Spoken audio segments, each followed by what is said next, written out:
सबका साथ सबका विकास এই স্লোগান শুনতে যতটা আকর্ষণীয়, বাস্তবে তা কতটা কার্যকর তা নিয়ে প্রশ্ন উঠেছে রাতাবাড়ী বিধানসভা কেন্দ্রের অন্তর্গত খলা গ্রামে ঘটে যাওয়া সাম্প্রতিক এক ঘটনায়। ঘটনার মূল কেন্দ্রবিন্দুতে রয়েছেন খলা গ্রামের হতদরিদ্র মানুষ হুসেন আহমেদ, পেশা একজন রিক্সা চালক, রাস্তায় কুড়িয়ে পাওয়া জলের বোতল বিক্রেতা, যার মাথার উপর এক টুকরো ছাউনিও নেই। প্রধানমন্ত্রী আবাস যোজনার অধীনে একটি ঘরের জন্য আবেদন করেছিলেন তিনি, কিন্তু অভিযোগ শুধুমাত্র তিনি কংগ্রেস সমর্থক হওয়ায় তার জিওটেক করা হয়নি। অভিযোগ উঠছে স্থানীয় বিজেপির সংখ্যালঘু মোর্চার নেতা আব্দুল মান্নান নিজে হস্তক্ষেপ করে হুসেনের ঘর জিওটেক করতে বাধা দেন। শুধু তাই নয়, তিনি মোটা অঙ্কের টাকার দাবিও নাকি করেন। হুসেনের স্ত্রী সংবাদ মাধ্যমকে জানান, আমরা গরিব মানুষ, ওনারা বলছে আগে টাকা দাও তারপর ঘরের ব্যবস্থা হবে। ঘটনার পর আরো চাঞ্চল্য ছড়ায়। আমি খুব অসহায় গরিব মানুষ, আমি ছোট ছোট বাচ্চা তো এর রাস্তায় রাস্তায় বোতল তুবাইয়া খাই। আর মধ্যে বুটার সময় জয়টেক আসলো, জয়টেকটা আমি মন্নান ভাই সব ঘরে ঘরে জয়টেক মারিয়া নিছে, আমার ঘরটা জয়টেক মারছে না। রাস্তা দিকে যাইতে সময় আমি জিজ্ঞাসি, মন্নান ভাই আমার ঘরটা তুমি জয়টেক মারলাই নাকি? তার লাগি আমার উঠে কইছে 10,000 টাকা যদি দেই সে আমার ঘরটা হে জয়টেক মারবো, আর নাইলে আমার ঘর জয়টেক মারতো না। আমি উঠে কইছি, ভাই আমার 10,000 টাকা দিবার ক্যাপাসিটি নাই, আমি তোমারে দিতাম কিলা, আমার বাচ্চাই নি বালিতাম পারিয়ে না, আমার ঘর চাউল পর্যন্ত নাই। যখন স্থানীয় আরেক ব্যক্তি আব্দুল সালাম, যিনি হোসেনের ঘরের জন্য জিওটেক করতে গিয়েছিলেন, তাকেও হুমকির মুখে পড়তে হয়। মাতর মধ্যে আমি রয়েছি, সোলাম ভাই আজিছে আজিয়া হয়েছে তোর ঘর জয়টেক মারছে না নি? বিলে না, বিলে আমি তোর ঘর জয়টেক মারিয়া নিমু। ও আমার ঘরটা সোলাম ভাই আমার ঘরটা জয়টেক মারান নেবার পরে মন্নান ভাইয়ে লগে লগে আইডি তারাইছে সোলামে আরানির বাদে মন্নান ভাইয়ে হুমকি দিছে, বিলে তুই অমুকর ঘরটা জয়টেক কিতার লাগি মারলে। আমি অসহায় মানুষ, এখন আমার নিজের জানোর ভয় লাগেছে। আমার জামাই দাইনগি বোতল তুবানিত হে আমার লগে খারাপ আর 2-3টা মাত মাতিছে, টাকাও চাইছে। আমি ছোট ছোট বাচ্চাই অসহায়, আমার জানোর ভয়, এখন আমি আইনের আশ্রয় লাগা লাগবে। আমার 10,000 টাকা দিবার ক্যাপাসিটি নাই, বর্তমানে আমার ঘরে চাউলও নাই। আমি তারে 10,000 টাকা দিতাম কিলা, আর বাচ্চা কাচ্চা আমি পড়াইয়া মানুষ বানাইতাম কিলা? আপনারা দেখবা আমার ঘরটা আমি কিভাবে আছি। মেঘ তো বানাইলে আমার বাচ্চারা চকির তলে হারাইয়া ঢুকাইয়া রাখি, আমার রাস্তা ঘরও জল পড়ে। আর হে মাটিতেও আমার কাছে টাকা চাইবো, আমি তারে টাকা দিতাম। আমার একটা জব কার্ড বানাইয়া দিত কইছিলাম, সব মানুষের জব কার্ড দিছে, আমার জব কার্ডটা দিছে না বানাইয়া। জব কার্ড দিছে, নম্বর দিছে না। আমি তার ঘর নিয়ে 200 টাকা দিয়েছি, কইছিলাম ভাই আমার বইটা দিয়ে। আজ পর্যন্ত আমার বই দিছে না। আমি কোনো সরকারের কাছে কোনো সাহায্য আমার তারা দিতে দেয় না। আমি অসহায় মানুষের লগে তারা কিতার লাগি দুশ্মনীটা করে। হুসেন সংবাদ মাধ্যমের হাতে একটি ফোন আলাপের অডিও তুলে দেন, যেখানে শোনা যায় আব্দুল মান্নান সাফ জানাচ্ছেন ওটা বিজেপির জিওটেক, কংগ্রেসীদের জন্য নয়। রাজনীতিত নয়াল আমিয়া বুধবাই একবারে বেতলা কইল রাজ কিতা বেতলা তোমারে হে কইয়া দিল হুসেনের ফটো উঠাইতে আইয়া।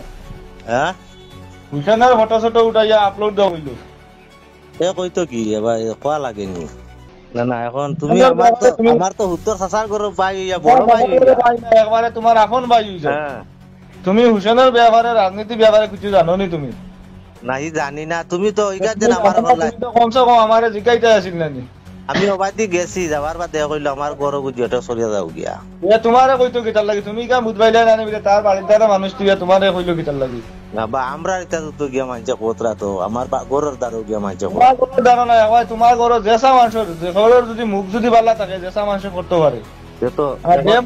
যে মানুষে উঠিয়া হইতে পারে বলে আমি সলামর গু খাইতাম না, আমি সলামর দ্বারে দিয়ে যাইতাম না। সলাম আমার পিতা, আমার সলামর কুচ্ছু লাগে না, বিজেপির কুচ্ছু আমার লাগে না। তার তো গোর আমার ফটো মারার কথা না। ফটোই গো আমি তো তার জিওটেক সরি লাইছি, বুঝছো নি? করিয়া এখন কি তো হইছে? এখন তো করা নাই তো, এখন তো হুসেনের লাগি এটা এমপি ইলেকশনের সময় আমরা একবারে উপরে থাকি মন্ডল প্রেসিডেন্ট থাকি লইয়া এটা খবর সারাই জানো।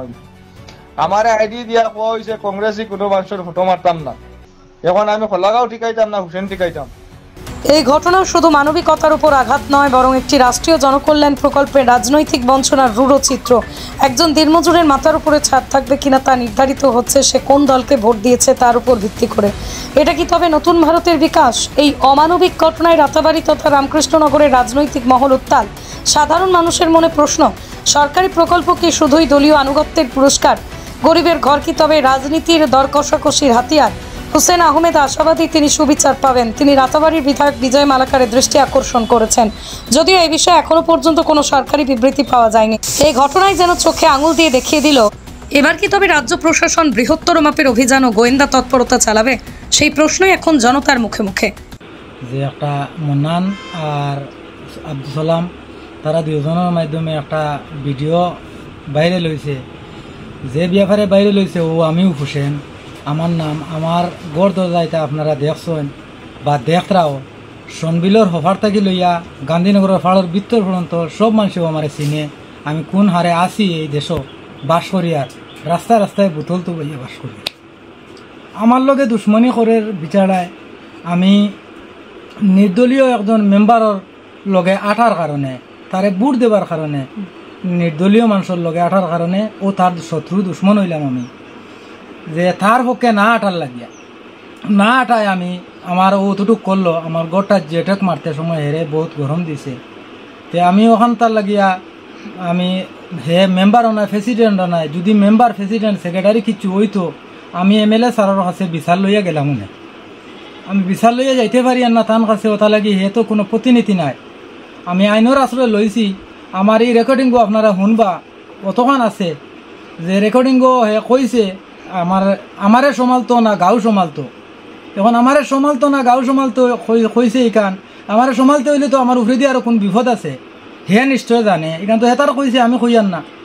এর লাগে আমি আইনের আশ্রয় লইয়ার যে আমার কোর্টে আদালতে দেখবো আমারে এখন রাস্তাঘাটে ফাইয়া তো মানুষ মারি ফেলাই দিব, এ তো পয়সাওয়ালা মানুষ গাড়ি বাড়িওয়ালা মানুষ দলালা মানুষ, আমার তো খেও নাই কিচ্ছু নাই।